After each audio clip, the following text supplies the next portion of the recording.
I think the most underrated position battle for TCU football this upcoming season is the one at one of those corner spots. And there are a few transfer players, both at corner and safety, that could make this defense a game-changing unit next year. We'll talk about that next year on Locked On Horned Frogs. It's your team every day.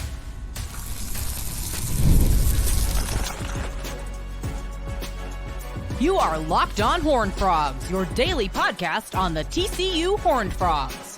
Part of the Locked On Podcast Network, your team every day. Locked On Horned Frogs, we are on YouTube. Subscribe to the channel there. You can also subscribe on your favorite podcast platform. We're available on all of those. It's a Thursday. It's July 18th. I'm your host, Steven Simcox. You can find me on Twitter at SimcoxSteven. So fall camp is coming up. And honestly, this is the first time in 3 or 4 years that TCU really hasn't had many questions at quarterback. Sonny Dykes went about as far as you would expect a coach to go in naming Josh Hoover the starter at media days. One, by just bringing him there and having him present at the proceedings, but also telling Jamie Plunkett from Horned Frog Blitz that he's QB1 for now, and it's basically his job to lose. Ken Seals, Haas Haney will also be involved in taking snaps once fall camp starts up and gets going. At receiver, I think they're pretty set. I mean, we'll see where they end up putting Eric McAllister, Savion Williams, J.P. Richardson. Running back appears to be Cam Cook. There's going to be some shuffling on the offensive line. James Brockermeyer is a name to know. Colton Deary, Cade Bruno, Carson Bruno, Cade Bennett, Bless Harris, Michael Nichols, presumed to be the tackles. But we'll find out who the best 5 guys are on the O-line. I think that is a place where you're going to see some shuffling. On defense, a little more complex because of all the moving parts with a new scheme. That linebacker, at least that inside linebacker spot, is kind of crowded. Shad Banks, Andy Avalos, Johnny Hodges, who fits in that role. And then you have a new stud linebacker position with a couple transfers and some guys that have been on the roster but maybe haven't had a very defined role. Good athletes like Marcel Brooks and Jonathan Bax are going to have a chance to have an impact there. And then in the secondary, which I personally haven't spent a lot of time talking about this offseason, and that's one spot that I'm not sure how much that's going to change. I know Andy Avalos in his scheme is known for mixing up coverages. I would expect with a more aggressive defense, that means you're going to put safeties and corners in more one-on-one situations than we saw in the past with Joe Gillespie. Now, I think Avery Helm is solidified as one of your starters. And if you wonder, like, why didn't I hear Avery Helm's name a lot during spring camp? I know he was coming off an injury at the end of last year. He played through some injuries throughout the season and then got some help in the offseason and is recovering from that. But I feel like one sort of new trend in college football in the last few years is guys that have been around for a while and have experience. And maybe this is something that's happened and there's just more coverage of practice now, but they're not necessarily counting on getting a bunch of reps in spring practice, or coaches aren't as concerned about let's get this guy in the rotation during spring camp because they feel like once the season starts, they'll understand what's asked of them and the expectations. A little different this offseason with a new defense, but Avery Helm's going to be a starting corner. On the other side, it's really kind of open. I mean, Channing Canada is coming back, and he played a lot of snaps last year. He was a JUCO transfer this past season. Vernon Glover Jr. is another name, young guy that hasn't played a lot yet, but they really like his athleticism and his ability. And so he could be a factor at that other corner position. Travis Broughton, who transferred in from Utah, is coming in with a lot of experience. And honestly, going into spring camp, I thought that was kind of the name to know just because he had played at a high level for Kyle Whittingham for a few years, or at least had played a lot of snaps for Kyle Whittingham in that defense over a few seasons. And it just felt like there's going to be a rotation at corner. But having Helm there, having Broughton there, and just that veteran experience could be really beneficial for a defense that's changing its mojo and changing its scheme. A name that emerged, though, as practice continued, and maybe not everyone is aware of, is Lamarian James from Old Dominion. And Lamarian played 4 years for the Monarchs. Last season, he was honorable mention All Sun Belt Conference. He started. He had an interception return and a fumble return for touchdowns during Old Dominion's loss to Wake Forest. That was in the same game. He led the Sun Belt, or was tied for leading the Sun Belt with 4 fumble recoveries, had 59 tackles, was an all-conference kick returner in 2021 and 2022. So you see the athleticism there, and that's another facet of his game. We'll see how much that comes into play this upcoming season. TCU's got some guys coming back in just a lot of speed at that slot receiver position that you would think would also be a factor on special teams in the return game. But Lamarian James, according to Jeremy Clark from 247 Sports, he made a lot of plays during camp, and his name kept coming up. He did really well in those one-on-ones, which DBs are at a pretty distinct disadvantage in those situations. Receivers know what route they're running. They know where they're going. You're completely on an island. But he did well in that. He made some plays during the team session. And one thing that I would love to see this upcoming season is just an ability to create turnovers. And while Lamarian only had 1 pick last year, he did have 7 pass breakups, which shows some ball skills, and then fumble recoveries. So along with the 59 tackles, you see an ability to be physical, to make plays, and to not be afraid to, get up to the line of scrimmage and stick your face mask in there and make something happen. And the athleticism, once you get the ball in your hands, to take it to the house like you did in that game against Wake Forest, that's all really exciting. I recall when I was working at a radio station in Central Texas, one time we had Joey McGuire on. This was when he was still coaching at Baylor. And Joey, he came in on Matt Rule's staff, and initially he was basically high school football liaison guy. He was really just there to help with recruiting. And then they kind of moved him around at different position groups. He coached tight ends 1 year. Eventually they moved him over to defense.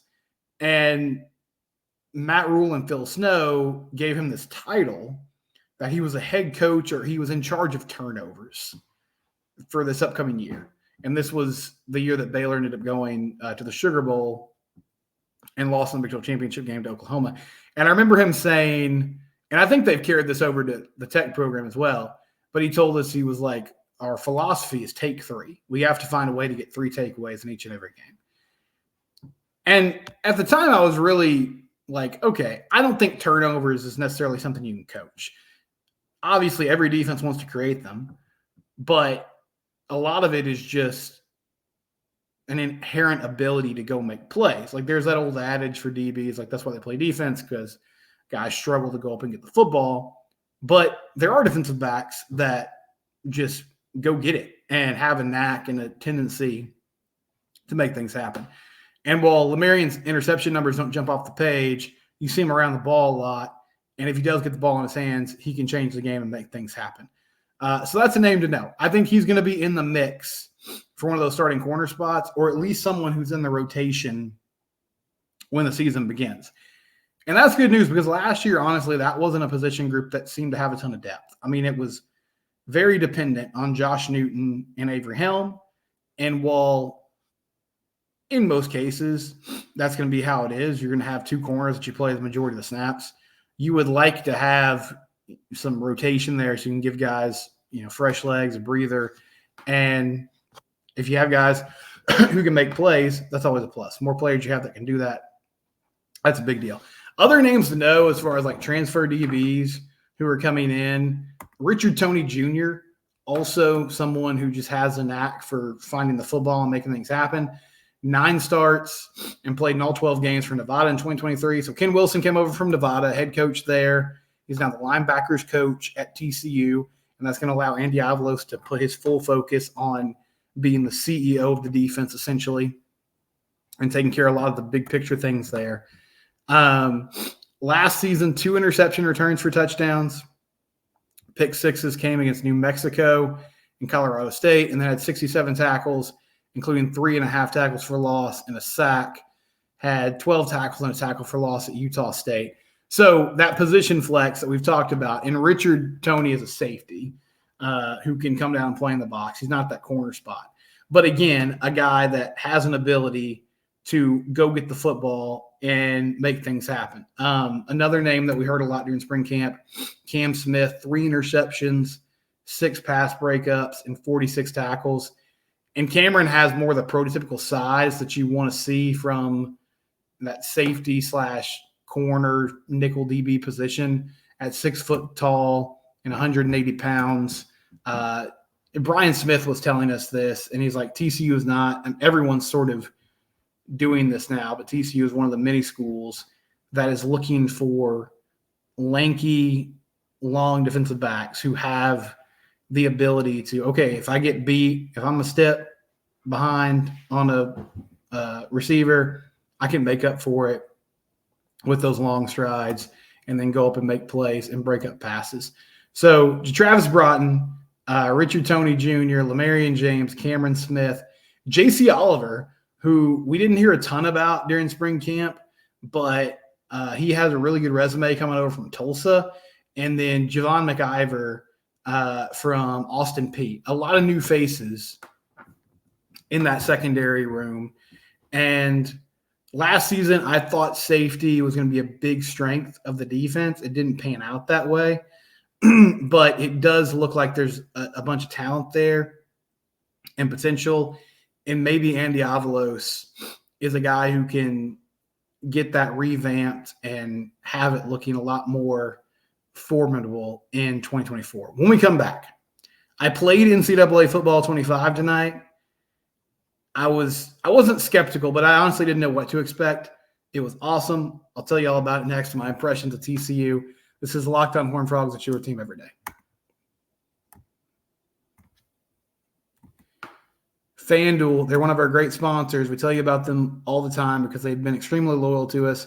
And one way that you can support the show is to be loyal to the people that support us. I mean, it's the middle of summer. We're in, honestly, maybe the deadest week of the sports calendar. All-Star game was on Tuesday night. Major League Baseball get one more day off. But don't fret. Even though there's not a lot of sports going on, FanDuel is still giving daily deals, daily boost, and bonuses to their users each and every day during the summer. Go to FanDuel.com/lockedon or download the FanDuel app. All summer, a booster bonus daily. That's right. There's something for everyone every day, all summer long. Head over to FanDuel.com and start making the most of your summer. Official betting partner of Major League Baseball, the Rangers. They showed a little life right before the All-Star break. Tough series coming out of the break, taking on the Orioles. O's are a really good team. But maybe it's the start of a turnaround. Get in on the action at FanDuel.com or the FanDuel app. Again, boost and bonuses every day during the summer. FanDuel, proud sponsor of the Locked On Network. So I've been tempted, but to this point I have not splurged and gotten a new video game system. I'm still rolling with a PS4 in our house. And I honestly hadn't, before tonight, I hadn't played a video game in probably about a decade. I was never really a gamer growing up, but I loved NCAA football, and I was really into Madden too. And I enjoyed Dynasty Mode, NCAA, taking over a program. I remember on NCAA 2004, just wrecking shop with Lonta Hobbs and TCU, eventually getting them into the Big 12, winning some national titles. As I got older and I guess busier, I phased out from the game a little bit. But when I heard it was coming back because of NIL, I thought that was one of the greatest things about name, image, and likeness was that it was bringing back the game. And I know a lot of people, whether you got the deluxe edition and you started playing over the weekend or you jumped on Monday afternoon with everybody else, there's already been folks who have dedicated hours to this. But I got my first taste of the game tonight. My friend, shout out to my friend Justin, who got an Xbox and is rolling with NCAA 25. And so I sort of invited myself over to play the game because I wanted to get the full experience and I wanted to see what it was like playing as TCU. So we played a couple games. I was playing as TCU, was playing as Baylor. I went 1-1. Disappointed I couldn't, sweep it and get it done. But there were some interesting parts about it. As you would expect, the developers – I was really looking at the roster construction. So the graphics are insanely realistic, and everybody's commented on that. I think the gameplay is really good. I haven't played Madden consistently in a long time, but I've heard that it's even better than the Madden gameplay has been lately. They did take a lot of time, and it seems like care with getting the details right. The TCU intro is really cool. Packed stadium at the Carter. It's awesome seeing the players run on the field. I didn't notice a lot about the traditions specifically for TCU in the game, other than, when things were going well, the stadium got rocking, which was awesome to see. But from a roster standpoint, you don't expect these guys who are not watching the team on a weekly basis to necessarily get all of the ins and outs of it. Some things that surprised me. One, they don't really have the defense that they're going to be running this year in the system. And I assume it's because they made a late change at defensive coordinator. And so when they were developing the game and really getting the nuts and bolts of it together, they were still under the impression that Joe Gillespie was going to be the coach. So the base is still a 3-3-5, which I guess is technically correct, even though we've talked at length this year about how there's going to be a lot more 4 and 5 down lineman sets, or at least stand-up edge rushers in this new defense. But when you can obviously get in like traditional nickel and dime packages, that type of thing. Also, when you run some of those formations, they have Nnamdi Obaizor like coming down and playing as sort of like a defensive end hybrid linebacker, which is not something I expect this year. The TCU defensive line, at least against Baylor in the game, was really successful. Like Marcus Deal was a monster. Hope that comes to fruition this year. Caleb Fox was making plays. You go down the list. There were a lot of guys that were breaking through and making tackles, which was nice to see. Cam Cook was really smooth in the game. J.P. Richardson was not featured in a lot of their, at least like the standard shotgun package. But Eric McAllister and Savion Williams are really good in this game, and I hope that is. I hope that's the case. I was joking with my buddy, or he was joking with me, I guess, that I need to talk about Eric McAllister having a breakout season because he was just a monster in the games that we played today. And yeah, I think he's a super talented player. Savion, we've said this offseason, like he's got to break out and be a dude this year, and I expect him to, given some of the strides that he made this past season.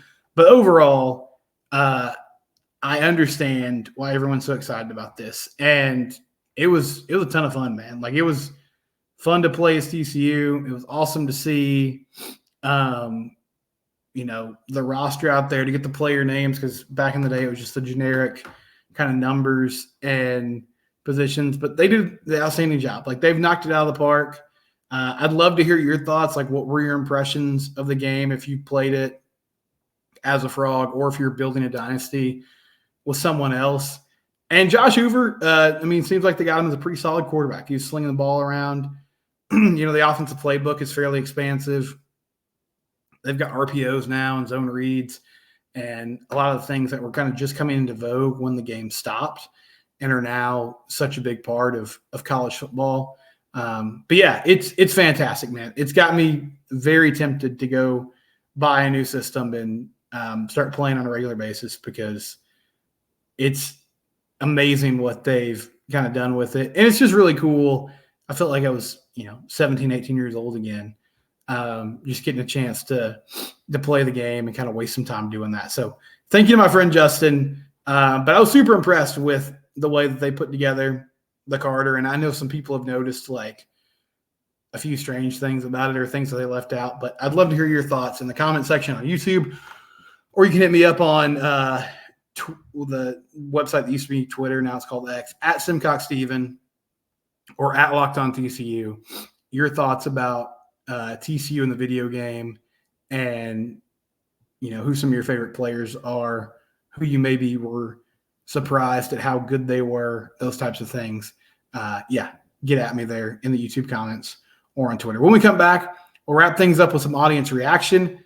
Locked On Horned Frogs, it's your team, and we do it here every day.